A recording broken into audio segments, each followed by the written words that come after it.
नमस्कार मित्रांनो, आज माझ्या ह्या व्लॉगमध्ये आपलं सहर्ष स्वागत आहे। आज मी माझ्या पद्धतीने इडली, सांबार आणि चटणी कशी करायची ते मी तुम्हाला दाखवणार आहे। तर मग चला कृतीकडे वळूया। हे बघा, हे मी इडली बॅटर रेडी करून ठेवलेलं आहे। ह्या वाटीने 3 वाटी तांदूळ आणि 1 वाटी बिना छिलक्याची उडदाची डाळ रात्रभर भिजून ठेवायची। त्यामध्ये 1 चम्मच मेथी दाणा भिजून ठेवायचं। रात्रभर भिजलेल्या ह्या जिन्नसला सकाळी वाटून घ्यायचं आणि ते पण फर्मेंटेशनसाठी रात्रभर तसंच राहू द्यायचं। त्याला चांगलं फर्मेंट झालं की तो बॅटर अशा प्रकारे आपल्याला मिळेल। आता आपण सगळ्या इडली पात्राला तेल लावून इडल्या यात भरून घेऊ। बघा,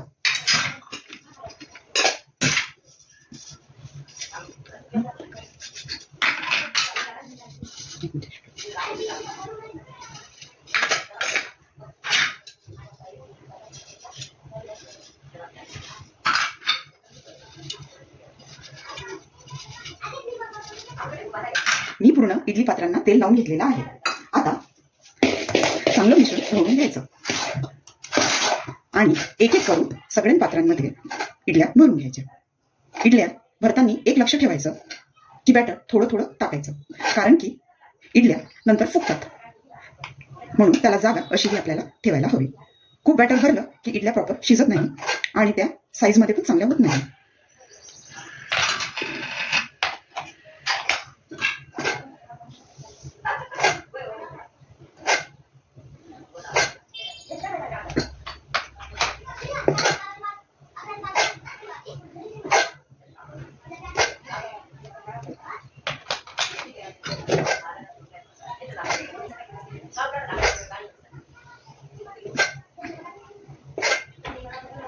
हे बघा, या प्रकारे मी सगळ्या इडल्या भरून घेतलेल्या आहे।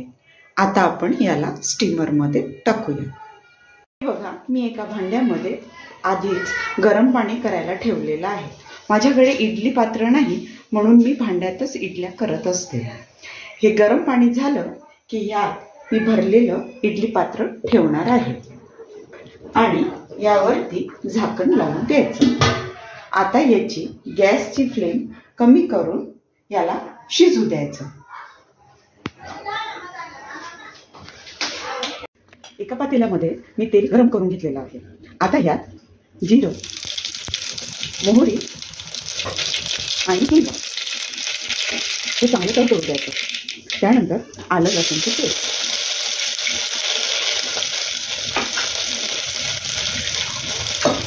याला चांगलं एकजीव करून द्यायचं। थोडं कढीपत्ता,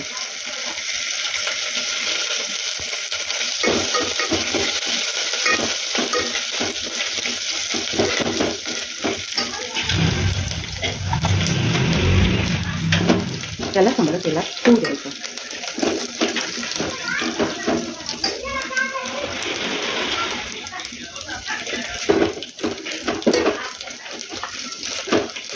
आलं लसूण व्यवस्थित परतलं की त्यात हळद, अर्धा चमचा तिखट, धनेपूड आणि थोडा गरम मसाला टाकायचा।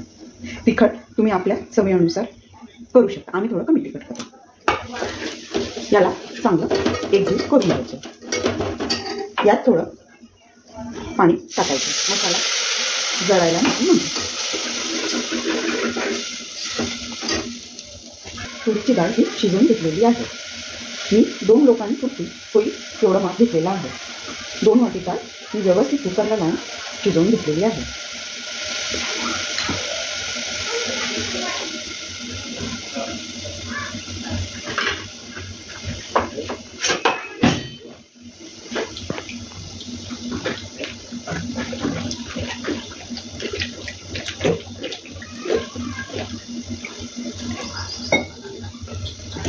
छान डाळ ढवळून घ्यायची। चांगली एकजीव झाली की सांबार मस्त होत असतो।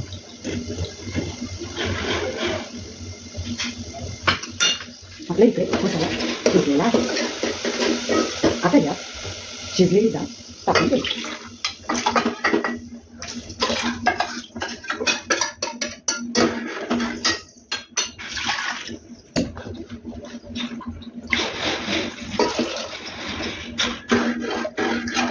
आपल्याला किती घट्ट किंवा पातळ पाहिजे हे आपण आपल्या पद्धतीने ठरवायचं आणि त्यात पाणी टाकायचं. कुणाला घट्ट सांबार आवडतो, कुणाला पातळ सांबार आवडतो, त्या हिशोबाने आपण पाणी ॲडजस्ट करायचं. मी यात आणखी थोडं पाणी ओतते, कारण की जसं जसं सांबार शिजतो तो घट्ट होत जातो, म्हणून थोडं आधी पाणी जास्त टाकावं.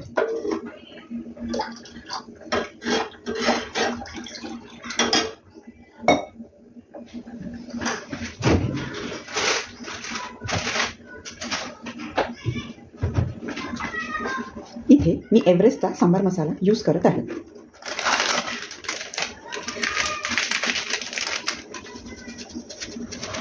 मी अंदाजाने मला जेवढं पाहिजे तेवढं मी टेस्टच्या अनुसार सांबार मसाला टाकलेला आहे.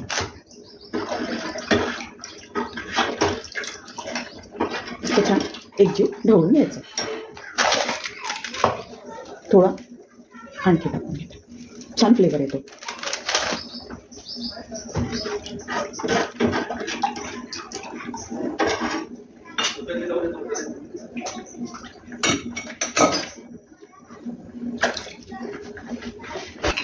यात आता मी एक चिंचेचा कोळ टाकत आहे. मी हा कोळ चिंच गरम पाण्यात भिजू टाकलेले होते. आंबट किती आपल्याला हवं त्यानुसार आपण टाकू शकतो.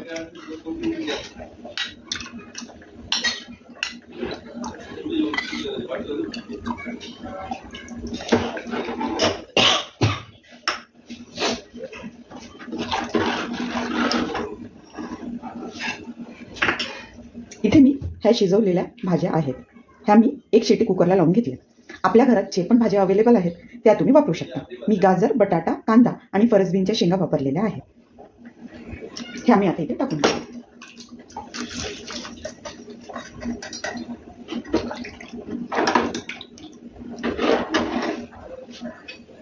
एक चिरलेला टोमॅटो. टोमॅटो थोडा मोठ्या साईजमध्ये चिरायचा, कारण की तो सांबारमध्ये चांगला शिजतो. टोमॅटो शिजायला वेळ लागत नाही, म्हणून तो तसा कापून टाकायचा.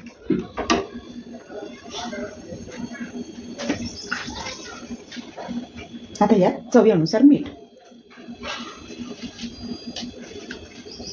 आम्ही सेंधा मीठ खातो म्हणून हा थोडा जादा टाकावा लागतो. मीठ टाकून याला चांगला आता सांबाराला कमी आचेवरती शिजू द्यायचं. जेवढं कमी आचेवरती आपण स्वयंपाक केला तेवढा तो पौष्टिक आणि चांगला होत असतो. आता चटणीची तयारी करून घेऊया. एका मिक्सर पॉटमध्ये आपण कोथिंबीर, एक मिरची, लसूण पाकळ्या, माझ्याकडे ओलं खोबरं नाही आहे म्हणून मी सुकं खोबरं घेत आहे. तुमच्याकडे ओलं खोबरं असेल तर तुम्ही ते वापरा, त्याने खूप छान चव होते चटणीची. आणि हे थोडेसे दलिया, थोडं जिरे आणि थोडं मीठ.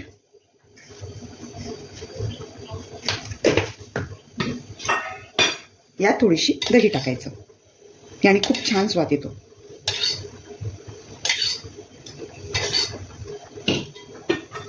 आणि हे वाटण मिक्सरला वाटून घ्यायचं. चटणी आपली वाटून झालेली आहे, त्याला एका भांड्यात काढून घेऊया. ही बघा किती छान मस्त अशी रुचकर चटणी आपली रेडी आहे. तोंडात पाणी सुटते की नाही? तुमची ही आपली छान चटणी रेडी झाली आहे. बघा किती स्वाद वाटत आहे. याला तुम्ही दोन पद्धतीने खाऊ शकता. एक तर याला तडका द्या, या की अशीच तुम्ही बिना तडक्याने पण खूप सुंदर लागते. तुमच्या इच्छेवर आहे याला तडका द्यायचं की असं खायचं. मी थोडा तडका देणार आहे. सांबार बघा व्यवस्थित शिजलेला आहे. बघा याला किती छान रंग आलेला आहे. सगळ्या भाज्या छान एकजीव झालेल्या आहेत. बघा हा सुंदर आणि स्वादिष्ट सांबार आपला रेडी आहे. आपल्या इडल्या पण रेडी आहेत. बघा कशा छान शिजल्यात. आता आपण गॅस बंद करून द्यायचा आणि इडल्या आता थंड होऊ द्यायच्या. थंड झाल्यावरच इडल्या पात्रातून काढायच्या. हे बघा पूर्ण इडल्या थंड झालेल्या आहेत. आता आपण याला काढून घेऊया. हे बघा किती सहजपणे इडल्या निघत आहेत. आणि बघा क्लीन आहे पात्र.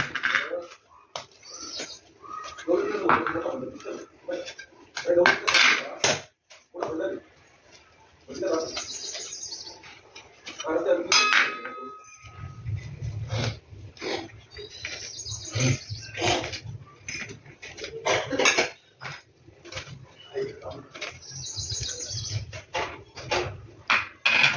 बघा किती छान टम्म फुगलेल्या इडल्या. हे बघा मी तुम्हाला तोडून दाखवते. बघा किती छान झालेल्या आहेत. किती स्पॉन्जी छान अशा मऊ इडल्या झालेल्या आहेत. आता ह्या इडल्या खायला रेडी आहेत. ही बघा आपली इडली तयार आहे. इडली, सांबार आणि चटणी. किती छान वाटत आहे ना. आता खाऊन छान मजा करा.